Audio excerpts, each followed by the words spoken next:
Et on va revenir sur cette année écoulée, mais également sur les perspectives à court et moyen terme, avec Frédéric Moreau, avocat au barreau de Bruxelles et chercheur associé à l'IRIS, spécialiste des questions de défense européenne. Bonsoir.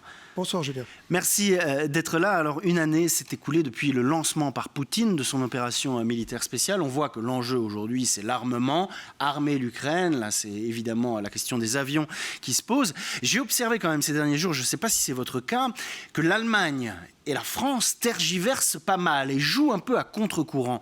Qu'est-ce que ça vous inspire ? Écoutez, ça m'inspire une grande tristesse.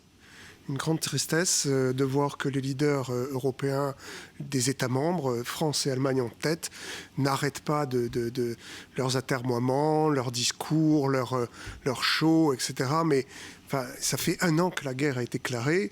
On peut admettre qu'ils aient été pris par surprise au départ, mais là, il y a plus d'excuses. Il est temps d'arrêter cette non-assistance à peuple en danger. Je veux dire, c'est absolument insupportable d'entendre à longueur de colloques, de conférences qu'il faut défaire la Russie et puis de ne pas se donner les moyens de le faire. Il y a un vrai risque.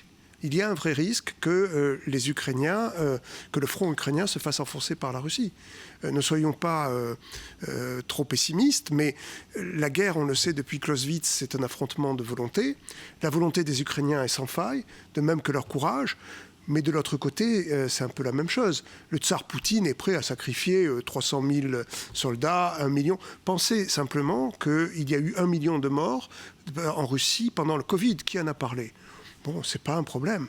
Le prix de la vie en Russie n'est pas le même. Donc, le choc des volontés étant équivalent, la différence va se faire sur les équipements. Il y a peut-être un game changer, c'est l'intervention de la Chine. Si la Chine donne des drones capables de lancer des charges explosives de 20-30 kilos sur les tranchées ukrainiennes, ça va faire une différence. À côté de cela, pardonnez-moi, mais le spectacle donné par les Français et les Allemands est pitoyable. Pitoyable. Enfin, je veux dire, on parle de donner qui donne 3 chars, qui donne 4 chars, qui va donner 12 léopards. On se défait des stocks les plus anciens, comme les AMX-30 RC. Enfin, à qui veut-on faire croire que la France, qui se prétendait hier le chantre de la défense européenne, est incapable de donner 50 chars Leclerc, ou alors il y a un vrai problème, et il va falloir demander des comptes aux responsables de la base industrielle et technologique de défense française. Voilà, enfin, il y a d'autres solutions, on a d'autres solutions. La France a en stock, en production, le missile anti-char le plus performant, le missile Acheron. Qu'est-ce qu'on attend pour le donner aux Ukrainiens ?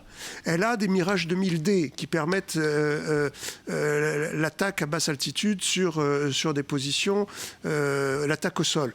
Qu'est-ce qu'on attend ? Mais ça fait penser un peu à la déclaration d'Emmanuel Macron qui disait « Je souhaite effectivement, il l'a dit récemment, oui, la défaite de la Russie, mais je ne souhaite pas que ce soit son humiliation et son écrasement. » Ça va un peu avec cette stratégie. Écoutez, moi je ne comprends plus les déclarations du président de la République. C'est un pas en avant, 2 pas en arrière. C'est incompréhensible pour tout le monde, quoi. Enfin, je veux dire, soit on admet que la guerre des Ukrainiens est aussi une guerre, et aussi notre guerre. Voilà, d'une façon ou d'une autre, même si nous ne sommes pas en guerre, c'est la guerre hybride. Poutine dit qu'il est en guerre contre l'Occident, alors peut-être que nous, on ne veut pas être en guerre contre la Russie, mais la Russie se déclare en guerre contre nous. Donc à un moment donné, il faut ouvrir les yeux. Hein, si on veut aider l'Ukraine, il faut le faire vraiment. Enfin, 1 an, on s'est donné 1 an, mais enfin, qu'est-ce qu'on va attendre, hein ? Frédéric Moreau, l'amiral Michel Hoffmann, chef de la défense belge, était l'invité de Martin Buxan ce matin. Je vous propose d'écouter un extrait de leur échange. Ben, ça veut dire que pour le moment, naturellement, il y a d'énormes consommations. D'abord, il y a d'énormes pertes des 2 côtés, plus humaine, du côté russe, non seulement humaine, mais également au niveau du matériel. Les Russes ont tout de même, dans cette année, perdu, allez, on va dire 60%, plus ou moins, de leurs tanks. C'est énorme, qu'ils n'ont pas encore remplacé ou surremplacé, parce que leur industrie ne produit pas encore à cette vitesse. Frédéric Moreau, j'ai l'impression que de nos jours, on ne gagne plus vraiment les guerres. Depuis la guerre d'Irak, en fait, les conflits s'enlisent. La Syrie, le Haut-Karabakh sont des exemples parmi tant d'autres. Est-ce que ce n'est pas, au fond, le scénario le plus probable que cette guerre finisse par devenir une guerre éternelle, vaguement gelée, et que ça dure, du coup, des années ? Écoutez, je déteste faire des scénarios. Je vais vous faire une confidence, je ne lis pas dans une boule de cristal. Le problème avec le futur, c'est pas de le prévoir, c'est de le rendre possible. Donc comment on va aider les Ukrainiens à gagner cette guerre? C'est ça la vraie question. On peut tous faire des scénarios, les think tankers adorent faire des scénarios, ils font toutes sortes de scénarios, comme ça, il est sûr qu'à peu près au moins un d'entre eux va se réaliser.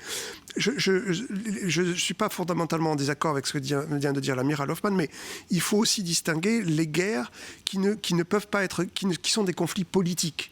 La France sait très bien de quoi il retourne au Mali, puisque c'était au fond quelque chose qui était un conflit politique entre le Nord et le Sud, et qui ne pouvait pas être résolu par les armes. Bon, il y a des conflits qui peuvent se gagner par les armes, je suis désolé. Et celui-là en fait partie, celui dont on parle en fait partie. Celui-là en fait partie. Là, les lignes sont claires, il n'y a pas de... Voilà, il suffit de le vouloir.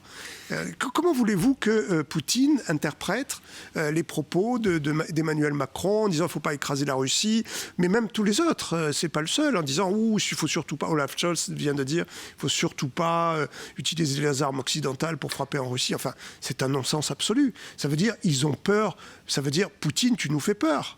Bon, je ne pense pas que ce soit la meilleure façon d'aider les Ukrainiens que de partir une main attachée dans le dos. On l'a vu dans notre premier reportage, Volodymyr Zelensky, le président ukrainien, lui, il promet à son peuple, à son armée et à la communauté internationale une victoire en 2023. Oui. Est-ce que là, pour le coup, on peut parler de méthode Coué, comme vous dites, personne ne sait de quoi l'avenir est fait, ou quand même il y a des raisons fondées de se dire que c'est possible, étant donné aussi l'état de son armée et de ses troupes?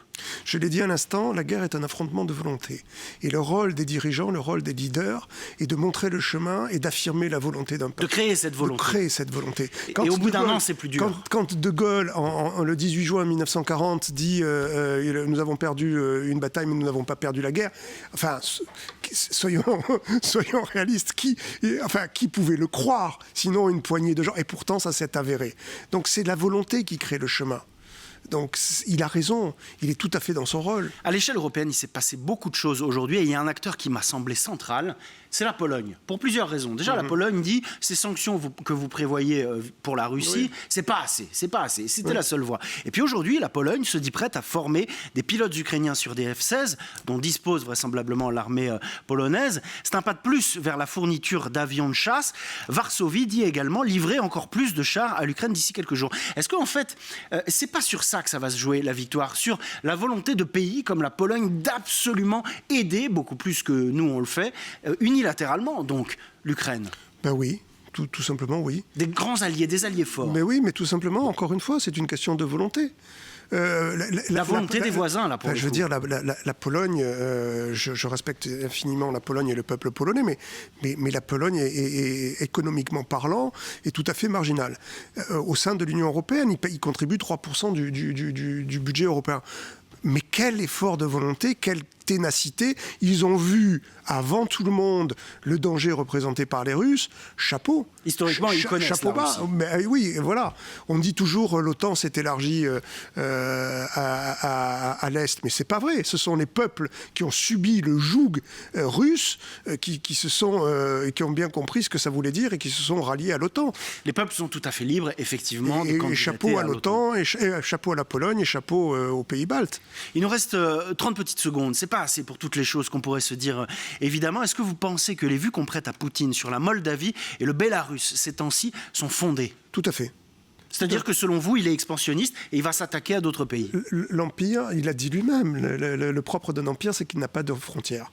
Donc, à maints égards, la Moldavie, ne serait-ce que parce qu'elle permettrait une alliance de revers sur le front occidental de l'Ukraine, est tout à fait un objectif plausible et réaliste pour la Russie de Poutine. Merci Frédéric Moreau. Je rappelle que vous êtes avocat au barreau de Bruxelles et chercheur associé à l'IRIS, spécialiste des questions de défense européenne. À bientôt. Merci, au revoir.